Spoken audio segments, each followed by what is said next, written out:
Welcome to the new PEI Business Podcast. I'm Jennifer Evans from Stingray. In partnership with Innovation PEI, we're launching a new 10-episode podcast series, which will feature some of the most innovative business leaders on PEI. We'll have a chance to learn the story behind the business idea and the story behind the entrepreneur who started the idea. We'll talk about the highlights and the lowlights of their business journey. Join us for the PEI Business Podcast, where we're celebrating island business.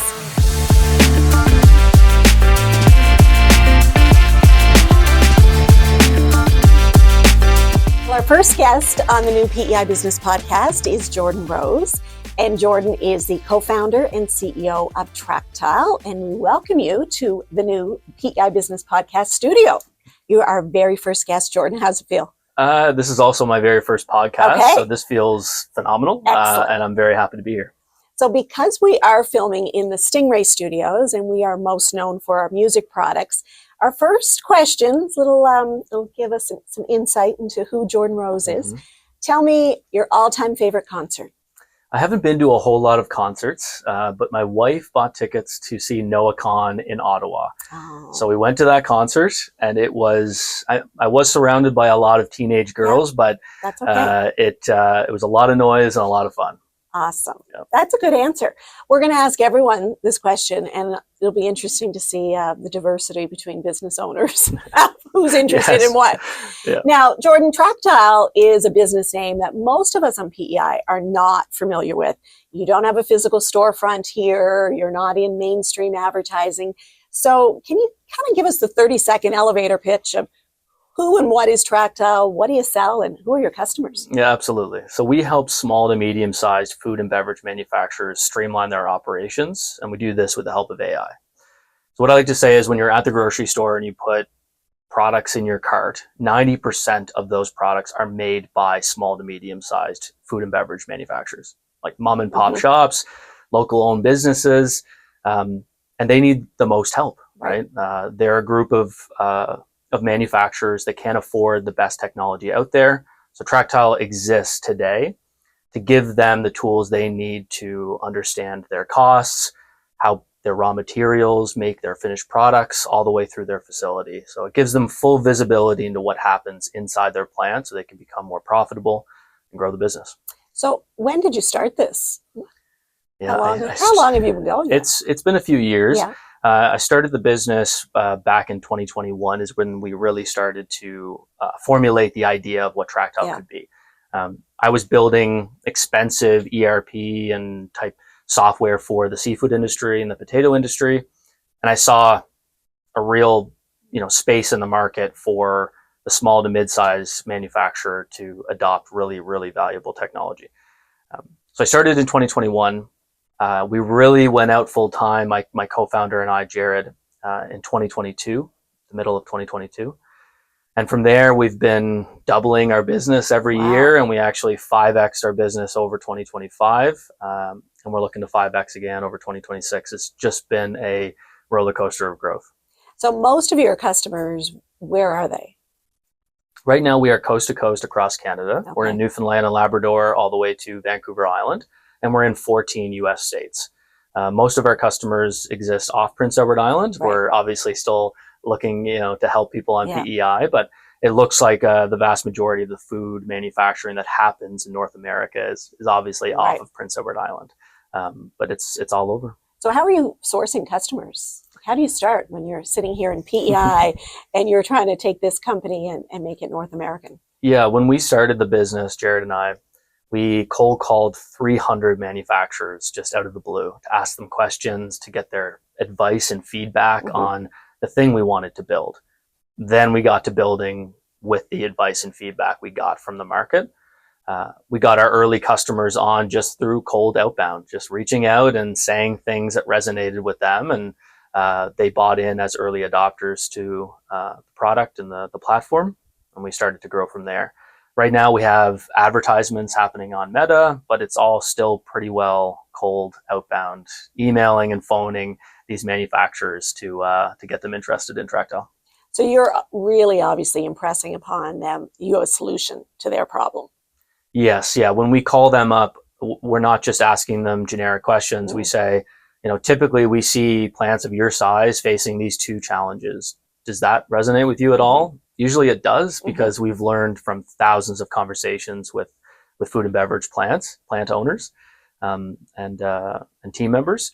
This allows us to have these great conversations, kind of spark interest in what we're doing.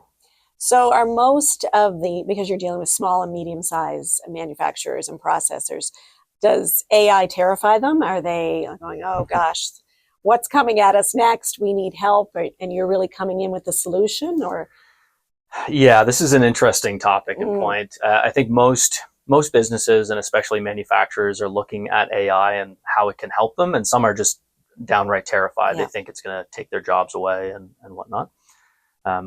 We don't go into these conversations saying anything about AI. We take away the most time critical and data entry, manual efforts that happen inside their plants, and we tell them that this can go away so you can focus on actually growing your business. So they don't necessarily care that it's AI. It's just a solution. Exactly. It's a solution to the problems they're facing.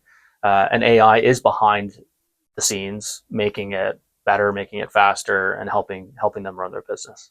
So you were working as a software engineer for someone else, and you were really specializing then in the seafood sector and potato sectors. So that allowed you to have that inside look. Yeah, my first job out of schooling was to build a seafood buying application for the Maritimes, of buying lobster and crab off the wharf.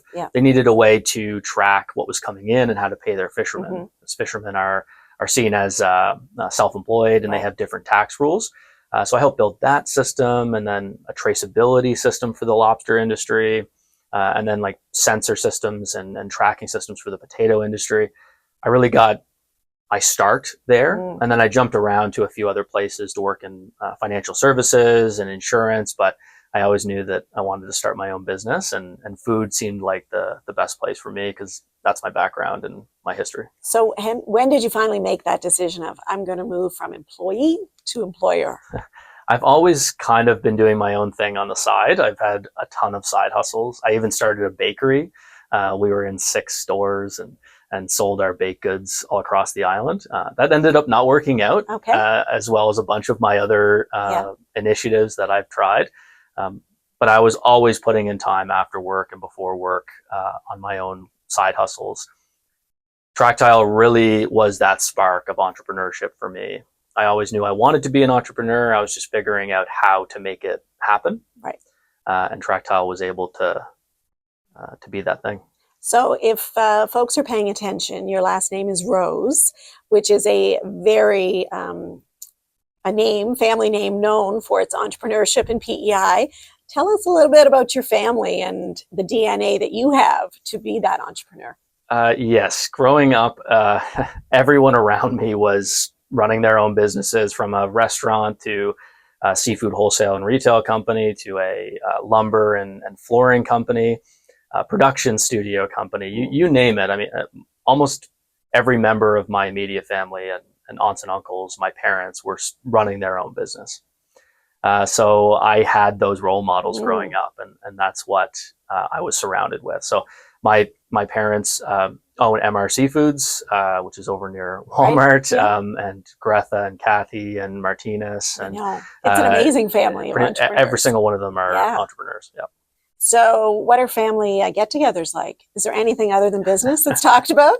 Funny enough, most times we don't actually talk about business. It's kind of a time to shut all that off and talk about family and what we're up to, kind of outside of work. Yeah. So were you the kid in elementary school that had the lemonade stand at the end of the driveway? Like, was this always part of, you were always having a side hustle of some sort?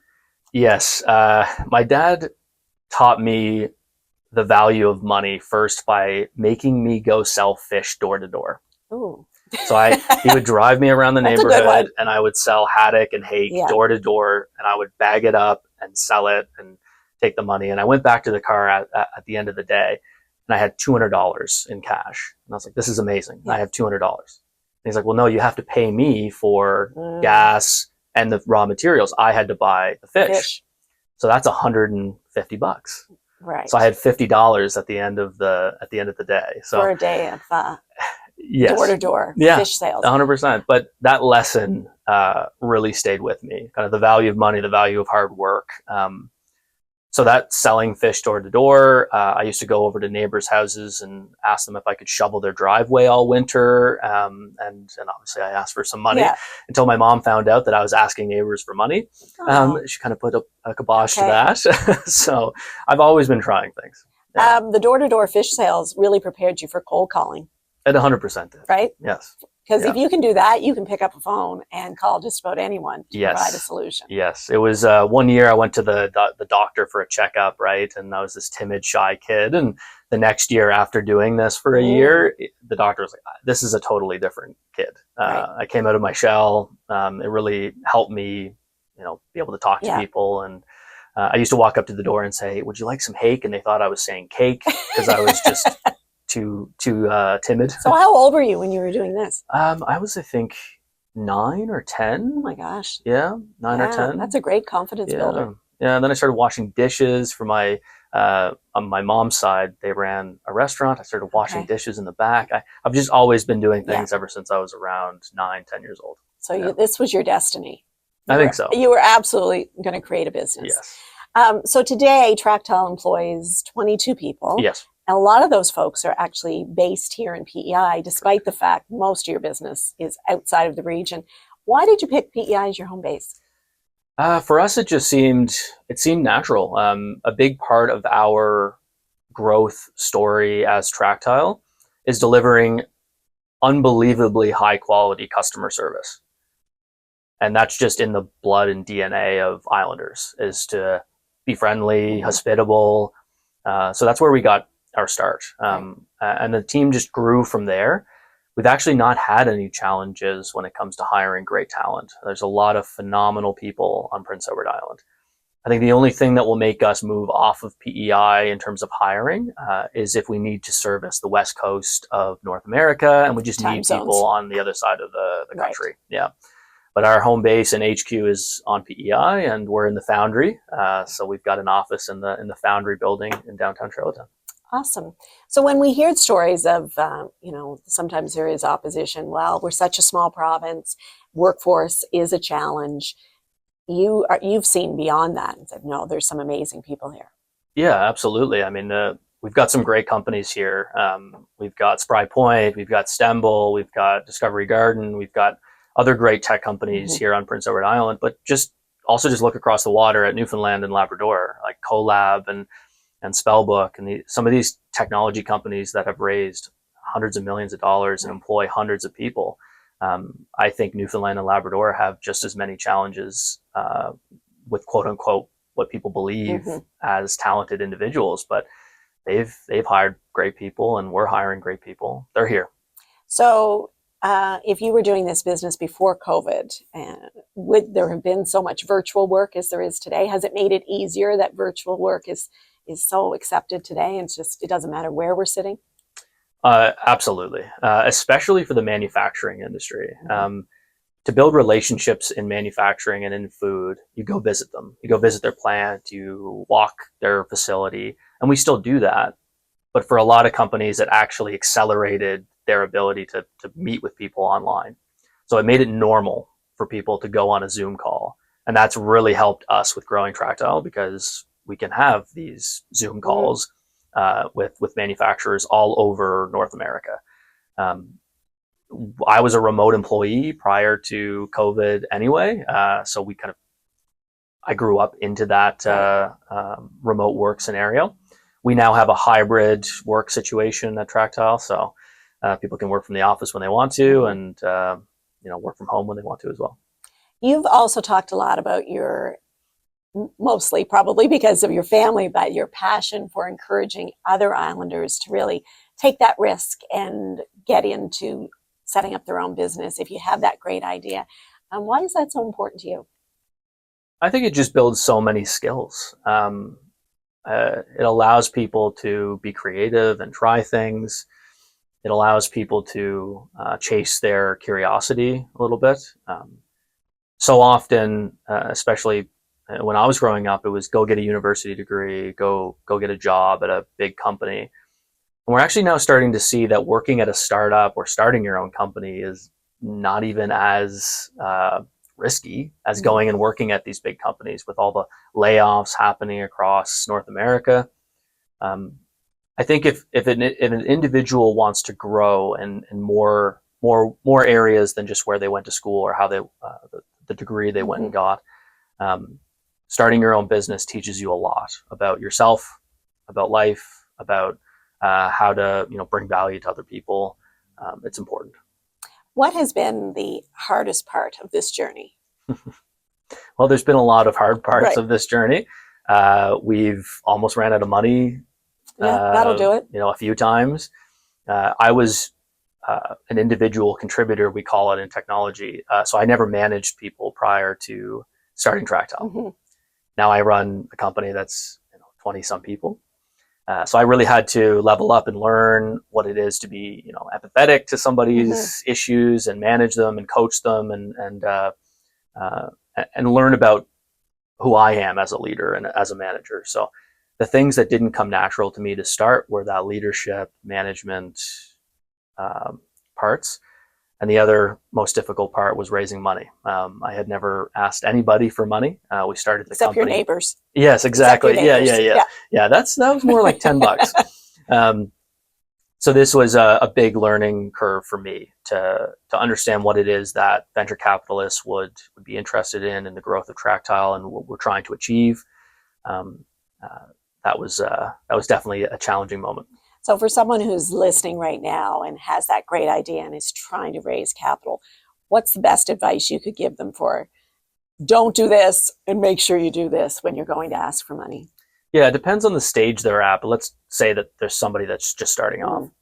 Going out into the world and talking to your customers, talking to the people that would buy your product or service, and generating interest around that, even if it's just a handful of people that are willing to pay you for that product or service or give you advice, that's a phenomenal place to start, because these days with how fast companies are growing in the AI space and to raise money, you really need to show a bit of that traction first. You got to show that people are willing to pay for what you're offering.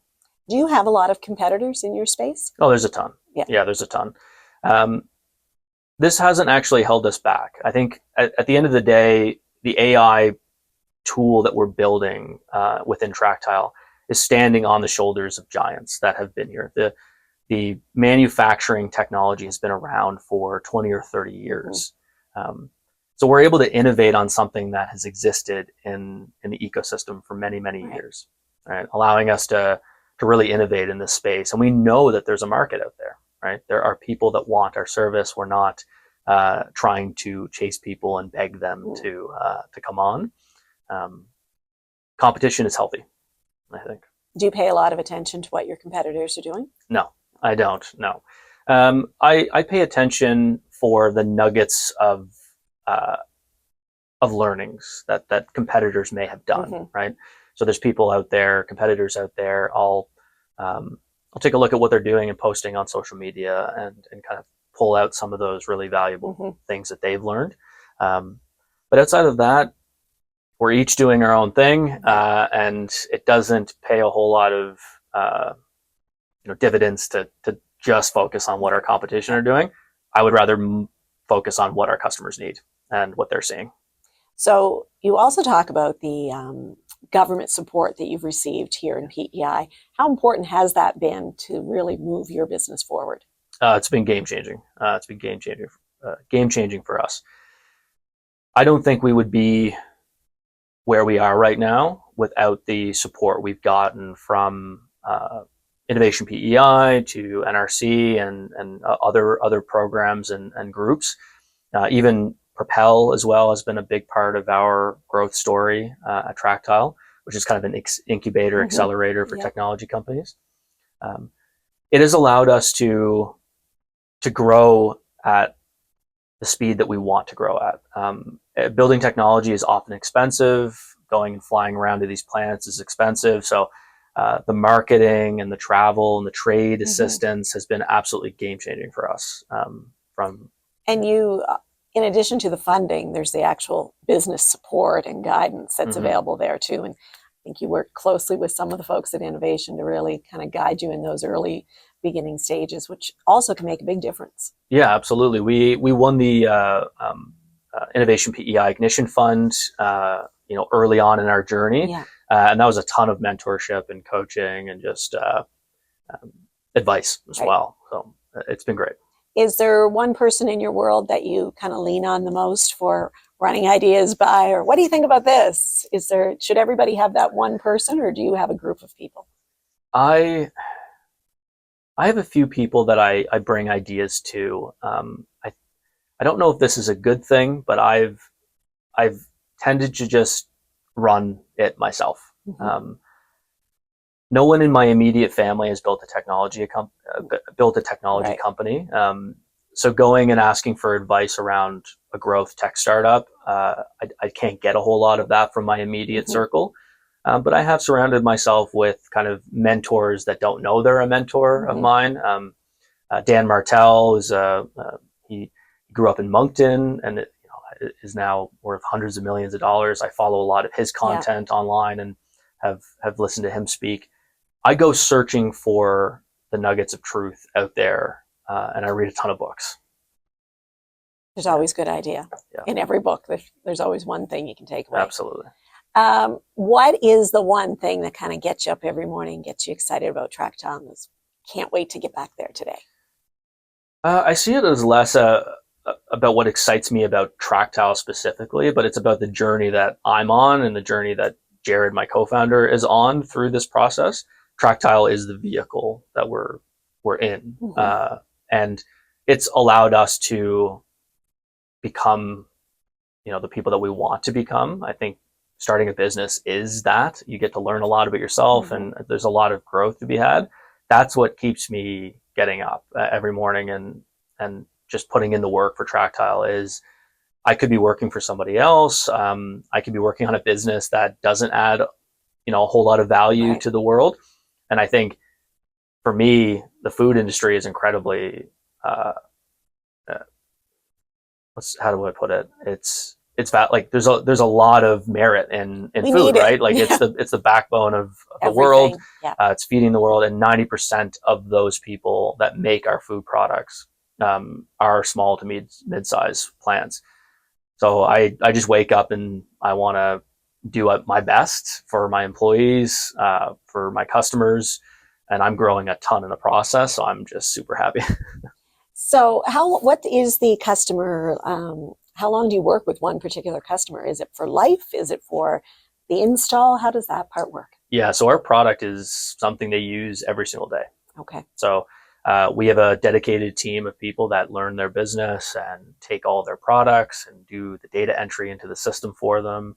And then we train them on how to use our platform throughout their plant, from the receiving bay to production, quality control, and shipping product out the door. Our hopes are that our customers are with us for many, many years. Right. Yeah.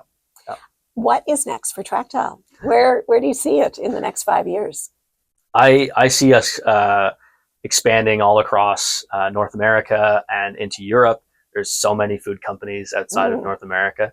We'll have a large team of high A players that are helping us really change the world around food. These companies struggle with what I call death by 1,000 cuts. Like there's dozens of operational challenges that a food manufacturer faces. And if we can eliminate those and help them run a business efficiently, and they can go home to their family before 8 p.m., that's going to be a way to change the world. So that's what I see for Tracktile over the next 5 years, is just continued growth and helping more plants. So a lot more cold calls in your future. Well, eventually, hopefully people hear our name more and are able to, refer other manufacturers. So there's a few different ways we can get out there for sure. And curious, because you are the current generation of entrepreneurs, where do you see the PEI business community in the next 5, 10, 15 years? Like, what's your vision for this province? I try to help out as much as I can at the entrepreneurship group at UPEI. And ever since the startup zone closed and the foundry grew out of that. I think there's a lot for us to do on the PEI landscape for businesses and startups. I mean, Innovation PEI and the groups that support all that, Food Island Partnerships and the Bio Alliance, like there's absolutely a ton of resources and groups out there. I think the community building part needs to improve and enhance. We're already starting to do that at the Foundry. There's a little thing called the night shift where we can, anybody can come over on a Tuesday and Thursday in the evening and work on a cool project with a bunch of people. I suspect that as people get more interested in entrepreneurship, there's going to be a need for a tighter community and a place people can go and ask their questions and get feedback and feel like their voice is being heard. And you want to be part of that? I would hope so. Yes. I absolutely want to be. Taking that leadership role in the next generation of cold call kids that are out there shoveling driveways and doing all that. 100%. Well, Jordan, thank you for joining us. We'll be watching where Tracktile goes and where you go, because it's a really interesting story so far, and it's great to see such passionate business leaders in our community. Thank you. Well, thank you. This has been fun.